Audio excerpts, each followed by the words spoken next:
My name is Kate. My husband's name is Mike. In our second year of marriage, we were blessed with children, and our twin babies were born in the spring. Our daughters' names are Sally and Mary. Now they're already a year and a half old. When I found out I was pregnant with twins, I was very surprised, but more than that, I was happy and looking forward to having two beautiful children. However, raising twins was more difficult than I had imagined. I hardly slept at night, and I was overwhelmed with the responsibilities of caring for two small children during the day. I had no support locally, so I did my best, but was perpetually exhausted. Mike was a kind, considerate guy when we were dating. However, as soon as we got married, his attitude changed as if he had transformed. You don't feed a fish you've already caught. That saying perfectly described him. After getting married, I quit my job, and as a full-time housewife, I lived trying not to upset Mike. I prepared meals with perfect timing so they would be ready as soon as Mike came home, and I prepared towels and clothes for his bath. I always did my best to be a good wife. However, after the children were born, I was a mother, and my focus on being a good wife became a lower priority.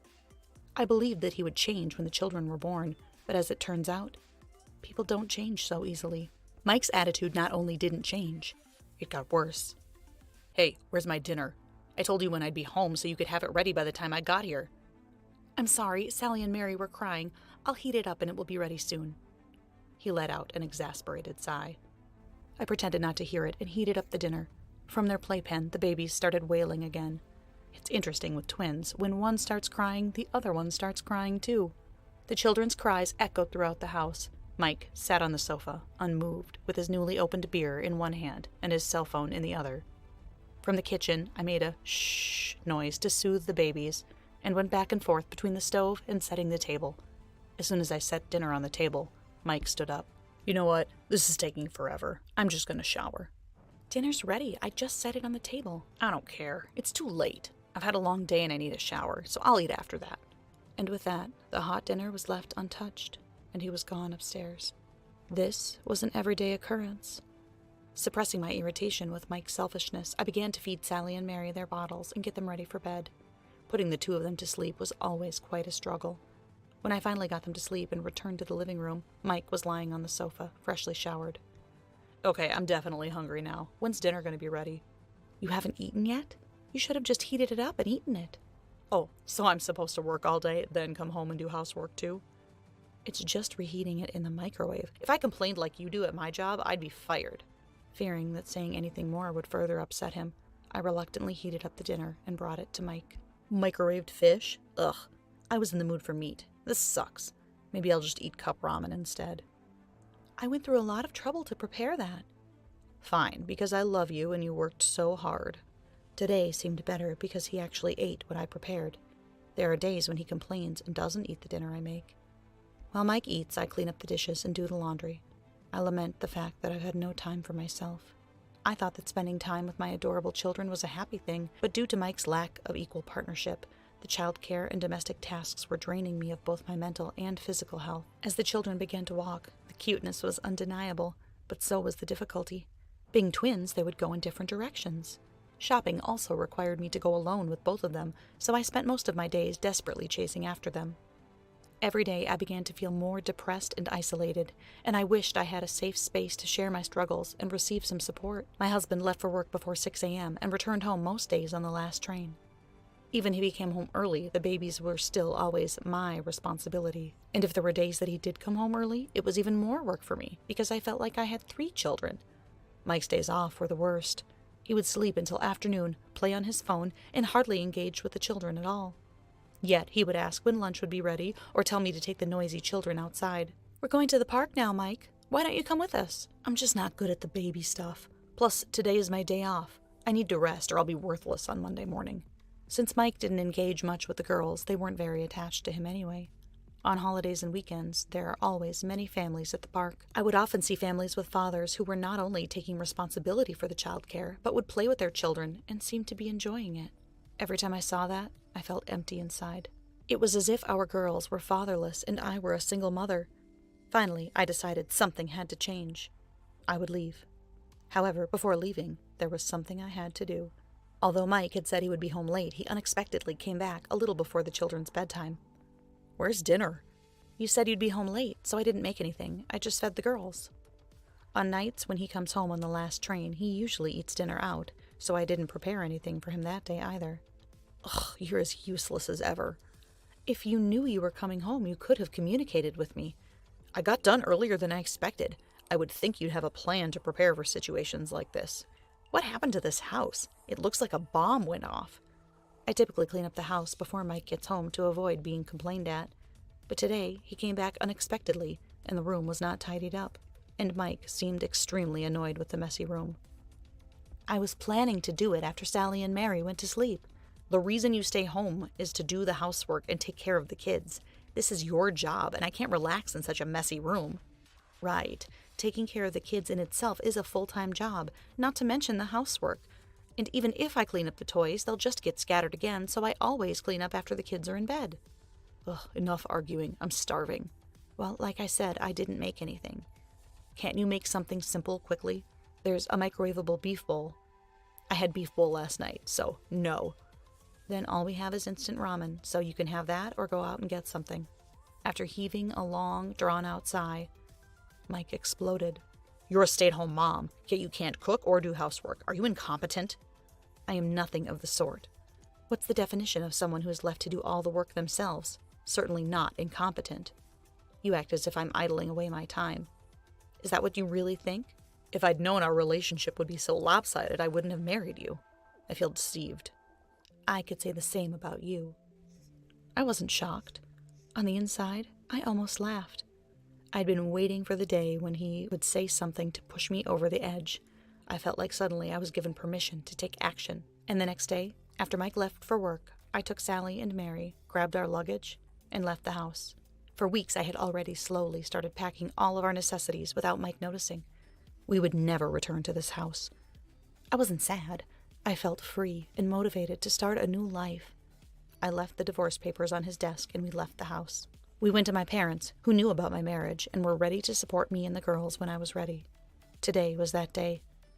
My parents, who lived about 2 hours away by bullet train, were overjoyed to see their grandchildren after a long time and warmly welcomed us. Once Sally and Mary were playing with my parents, I finally carried out my plan. Night came, and it was time for Mike to return home. My cell phone rang. The caller, of course, was Mike. I ignored the call. My phone continued ringing non-stop until midnight. After ignoring him for several days, Mike came to my parents' house on his day off. Is Kate here? Why? She left the house without saying anything the other day. She won't answer my calls. This is the only place she could be. Yes, Mike, she and the girls are here, my mother answered. Let me in. I need to see them. I'm sorry I won't let you in, but Kate did leave a message for you. What is it? You need to sign the papers and submit them by mail. Don't come back here. I don't want a divorce. Well, what happened in the first place? My mother pretended not to know and asked Mike to share his version of the story. Then Mike said something unbelievable. I think she just had a bit of postpartum depression. I intended to support her as much as possible to reduce her burden, but maybe she got too tired. Is that so? I've been busy with work and had a few late nights at the office, so it could be that I was a little distracted. If she had communicated to me how she was feeling, I could have done more. So you would have supported her if you knew? Of course! I can't thank Kate enough for working hard every day, even though taking care of the children for a short time is difficult. Then what's this video about? My mother pulled out her phone. The color drained from Mike's face. Why do you have this video? I got it from Kate. This is your voice, right? You seem to think here that she was incompetent, which is quite different from depressed or overworked. I was just joking when I said that to her. That's interesting, since it's not just this one. Kate showed me many other videos with your abusive language. Do you plan to pass them all off as jokes? Since the day I decided to divorce Mike, I had set my phone up in the living room to record his nightly performances after he came home. If he ever saw my phone and asked, I told him I set it up to record the children playing. But in reality, those videos were his undoing. They contained all the abusive words he said to me. Also, it seems Sally and Mary don't want to see you either. I'm their father. If they were given the choice, I'm not sure they would care. That's not true. My mother called the girls to the door from the living room. Sally and Mary stopped running and stood still when they saw Mike's face. Hi, girls. I've missed you. Come to Daddy. Hearing this, the twins returned to me in the other room and clung tightly to my legs. I couldn't tell if they were actually afraid of their father, or if they saw him more as a stranger, but I was certain that they didn't need him. I went to the entrance and approached Mike. Listen, if this is just a ploy to get me to feel sorry about what I said, I'll apologize. Let's just go home. That's no longer our home, and I won't come back. I won't return to a place that's not safe and supportive for me and the girls. Come on, I'm tired from work every day, so it's only natural that I can't play with the kids or help you do everything. Right. So if you find yourself too overworked to take responsibility for simple tasks such as cleaning up after yourself or feeding yourself, perhaps you should hire a housekeeper. What are you trying to say? I'm saying that I signed up to be your wife and partner, not your housekeeper. Turns out you think you need me, but I clearly don't need you. And just now, seeing the twins' reaction, I realized that they don't need you either. Please sign the papers and get this over with. I'm warning you, you'll regret this. You'll have zero financial stability. I won't take you back. We were always very well off financially because of Mike's job at his big company. He probably got promoted because his arrogance was seen as confident. Oh, don't worry about us. You should worry about yourself. What do you mean? Shall I show you the video that's been going viral on social media recently? I showed him the video my mother had shown Mike earlier.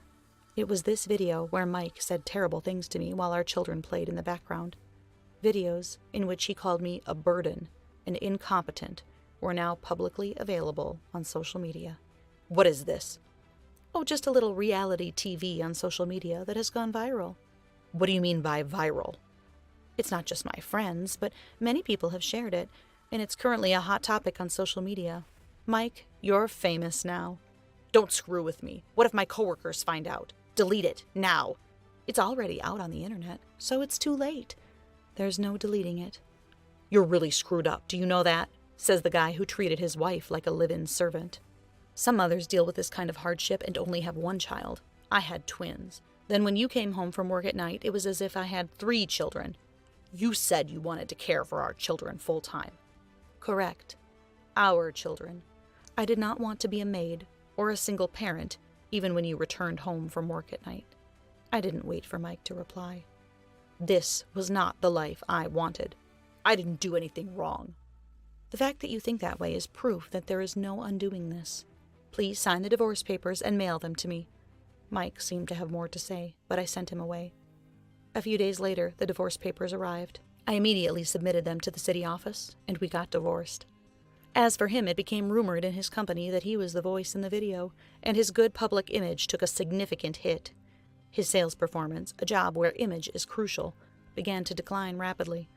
His close friends and coworkers were shocked and began to distance themselves, and with his sales performance no longer improving, Mike found it difficult to stay at the company and voluntarily resigned. Being a high earner had been his status, but now he was struggling as a newcomer at a new company, being pushed around like he once did to others. As for me, I went back to school. I studied design while staying at my parents' house and found a great job that offered me the flexibility to earn a great salary and take care of my daughters. We 3 now live in a quaint little apartment near my parents' house. I have my sweet girls. I have a renewed sense of self-esteem, and most of all, I have my dignity and assurance that I am living authentically to myself.